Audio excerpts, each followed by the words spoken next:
ഞാനിന്ന് ഇവിടെ പറയുന്ന കാര്യം നിങ്ങൾക്ക് എത്രത്തോളം മനസ്സിലാവുന്നുള്ള എനിക്കറിയില്ല. പക്ഷേ ഇന്ന് പറയാൻ പറ്റിയൊരു ദിവസമാണെന്ന് എനിക്ക് തോന്നി.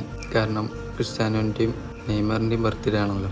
ഞാനൊരു പെട്രോൾ പമ്പിൽ രാത്രി ഏകദേശം 2 മണിയാണ്. ഏത് രാജ്യമാണെന്ന് പോലും എനിക്കറിയില്ല.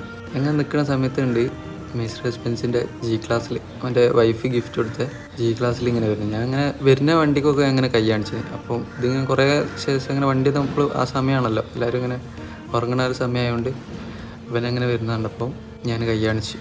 അപ്പോൾ കുറച്ച് മുമ്പിലെത്തി നിർത്തി പിന്നെ റിവേഴ്സ് എടുത്ത് വന്നങ്ങാട്ട് ഗ്ലാസ് അധികം കൊണ്ട് ക്രിസ്ത്യാനോ. ഞാനാകെ സ്റ്റക്കായി. കാരണം ഞാനങ്ങനെ എന്താ പറയുക, ഇവരെനിക്ക് ഇഷ്ടമുള്ളതാണ്. പക്ഷെ ഇവരെ ഭയങ്കരമായിട്ട് സ്നേഹിക്കുന്ന ഫാൻസാരൊക്കെ ഉണ്ട് നമ്മുടെ നാട്ടിൽ, നമ്മുടെ ചെക്കന്മാരൊക്കെ. അപ്പം എനിക്ക് ഭയങ്കര എന്താ വെച്ചാൽ ഓരോരുടെ ഒരു പ്രത്യേക ബഹുമാനം ഇതുമാണ്. അപ്പോൾ ഞാൻ വലിയ ഫാന് അങ്ങനെയല്ല, പക്ഷെ ഓരോരുടെ ഒരു പ്രത്യേക റെസ്പെക്റ്റും ഒരേ ഇഷ്ടമാണ്.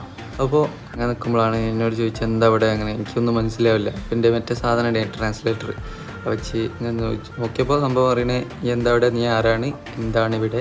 അപ്പോൾ ഞാൻ അങ്ങനെ അതേപോലെ തിരിച്ച് പറഞ്ഞിട്ട് അങ്ങനെ വന്ന് പെട്ട് നിൽക്കുകയാണ്, എനിക്ക് എന്താ ചെയ്യേണ്ടി അറിയില്ല. അപ്പോൾ പറഞ്ഞ് ഇപ്പോൾ ഏതായാലും എൻ്റെ ഗസ്റ്റ് ഹൗസിൽ പോവാം, നാളെ രാവിലെ നമുക്ക് എന്താ വെച്ചാൽ ചെയ്യാമെന്നാണ്. അപ്പോൾ ഞാനാകെ എന്തോ ആയി, വിശ്വസിക്കാൻ പറ്റുന്നില്ല, ഷോക്കായി. അപ്പോൾ ഞാൻ വണ്ടിയിൽ കയറി അവനെന്തോ ഒരു കളിയൊക്കെ കഴിഞ്ഞ് വരികയാണ്. അപ്പോൾ ആകെ ക്ഷീണിച്ചിന്. എൻ്റെ റൈറ്റ് സൈഡിലായിരുന്നേ. അപ്പം എനിക്ക് ഭയങ്കര എന്തോ നാട്ടിലെ ചെക്കന്മാർക്ക് കുറച്ച് വില കുറവുണ്ട്, ഇതൊക്കെ അത് കാണിച്ചെടുത്ത് വിലയൊക്കെ ഉണ്ടാക്കണം എന്നുള്ള രീതിയിൽ അങ്ങനെ ഞാൻ എന്ത് ചെയ്ത് ഫോട്ടോ എടുക്കാൻ നോക്കി. മോനുണ്ട് ആ സൈഡിൽ, ക്രിസ്ത്യാനും പിന്നെ ഒരു ഡ്രൈവറും പിന്നെ വേറെ ആരോ എനിക്ക് മനസ്സിലായില്ല. അങ്ങനെ ഫോട്ടോ എടുത്തപ്പോൾ ഫ്ലാഷ് എടുത്തപ്പോൾ ക്രിസ്ത്യാനോ എങ്ങനെ ആക്കി. അപ്പോൾ എനിക്കെന്തോ ഒരു ഇറിറ്റേഷൻ പോലെ എനിക്ക് തോന്നി. അതിന് സമയമുണ്ടല്ലോ, പിന്നെ ചെയ്യാൻ വിചാരിച്ച് നല്ലപോലെ എടുക്കാമെന്നൊക്കെ വിചാരിച്ച് ഗസ്റ്റ് ഹൗസ് എന്നൊക്കെ നന്നായിട്ട് എടുക്കലോ എന്നൊക്കെ വിചാരിച്ച് ഞാൻ എന്താ ഇത് അപ്പം വേണ്ടി കന്ന് അങ്ങനെ നേരെ ഗസ്റ്റ് ഹൗസ് കിട്ടും. അതിൻ്റെ ഇടയിൽ വേറെ സംഭവം നടന്നാണ്, അത് ചിലപ്പോൾ പറഞ്ഞാൽ തീരെ വിശ്വസിക്കില്ല. മെസ്സിയും കൂടി അതിൻ്റെ ഇടയിൽ വന്നേന്, അതിൽ തമ്മിൽ എന്തോ രാത്രി ഇടപാട് നടന്നു.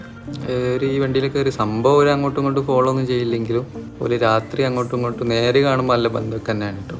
അപ്പോൾ അങ്ങോട്ട് എന്നിട്ട് ഓലെന്തോ സംസാരിച്ചു, ഓരോ ഭാഷ എനിക്ക് തീരെ മനസ്സിലാവില്ല. നെയ്സിൻ്റെ ഞാൻ കേൾക്കാമെന്നില്ല, ഓലെ കോൺവെർസേഷൻ അല്ലേ. പിന്നെ ഓനെ കഴിഞ്ഞു ഓൻ്റെ മറ്റേ ഒരു ബെൻസ് ഉണ്ടല്ലോ, അതിൽ കയറി ഓനെ പോയി. പിന്നെ ഗസ്റ്റ് ഹൗസൊക്കെ വിട്ടിട്ട് മോനെ ആ ഗേറ്റൊക്കെ തുറന്ന് ഒരു കിലോമീറ്ററോളം ഉണ്ട് ഓൻ്റെ വീട്ടിലേക്ക് പോകാൻ. വീടല്ല, ഗസ്റ്റ് ഹൗസിലേക്ക്. വീട് അതിൻ്റെ ഉള്ളിൽ അപ്പുറത്തേക്കാണ്. ഞാൻ ഗസ്റ്റ് ഹൗസ് കയറിയത് എന്തോ കൊട്ടാരാണോ എന്ന് ആലോചിച്ച്. ഞാൻ ഭയങ്കര ഇതിലാണ്, നാട്ടിലെത്തിയിട്ട് വേണം ചെക്കന്മാരുടെ മുമ്പിലൊന്ന് സ്റ്റാറാവാൻ എന്നുള്ള രീതിയിൽ അങ്ങനെ നിൽക്കും. ഞാൻ ഇങ്ങനെ കടന്ന് ഭയങ്കര സന്തോഷത്തിൽ തന്നെ കടന്ന് രാവിലെ എണീച്ച് ഞാൻ വേഗം എനിക്ക് ഇത് ഗ്രൂപ്പിലാണ് ഞാൻ അപ്പട്ടിയില്ല. രാത്രി ഇട്ട് ആരും ചിലപ്പോൾ കാണില്ല, 2 മണിയല്ല എല്ലാവരും ഉറങ്ങിയിട്ടുണ്ടാവും വിചാരിച്ച് ഞാൻ അപ്പട്ടിയില്ല. രാവിലെ എനിക്ക് ഗ്രൂപ്പിൽ ഫോട്ടോ ഇടണം. ഫോട്ടോ ഇടാൻ വേണ്ടി ഫോൺ എടുത്ത് നോക്കുമ്പോൾ ഫോട്ടോ കാണുന്നില്ല. കുറേ തപ്പി, എത്ര തപ്പിയിട്ടും കാണില്ല. പിന്നെ റീസെൻ്റ്ലി ഡിലീറ്റ് ആയി പോയി വെച്ച് അതിൽ നോക്കുമ്പോൾ അതിലും കാണുന്നില്ല. പിന്നെ പൊതുപ്പ് മാറ്റി നോക്കുമ്പോൾ ഉണ്ട് ഞാൻ എൻ്റെ പുരയിൽ. എന്താ ചെയ്യാലേ, എനിക്ക് ഇതില്ല കേട്ടോ. കാരണം നമുക്ക് എന്താ പറയുക, ഫീലാണ് ഒരു സ്വപ്നം ഉണ്ടാവുമല്ലോ, അങ്ങനത്തെ രീതിയിലുള്ളൊരു സ്വപ്നം കൃത്യമായിട്ട് തൊടുമ്പം ഫീലാണ്. അല്ലെങ്കിൽ മറന്നുകൊണ്ടില്ല, ഇത്രയും കാലമായിട്ട് ഞാൻ എന്നോ കണ്ടതാ, മറന്നുമില്ല. കാരണം എന്താ വെച്ചാൽ നമുക്ക് ഫീലായതാണ്. ചിലപ്പോൾ തൊടുമ്പോൾ വരെ തൊടുന്ന രീതിയിൽ അത്രക്കും റിയാലിറ്റി തോന്നുന്നത് സ്വപ്നമാണോ അല്ലെങ്കിൽ റിയൽ ലൈഫാണോ എന്ന് തോന്നുന്ന രീതിയിലുണ്ടാവില്ല. ഇടയ്ക്കൊക്കെ സംഭവിക്കുള്ളെങ്കിൽ അങ്ങനെ സംഭവിച്ചൊന്നാണ്.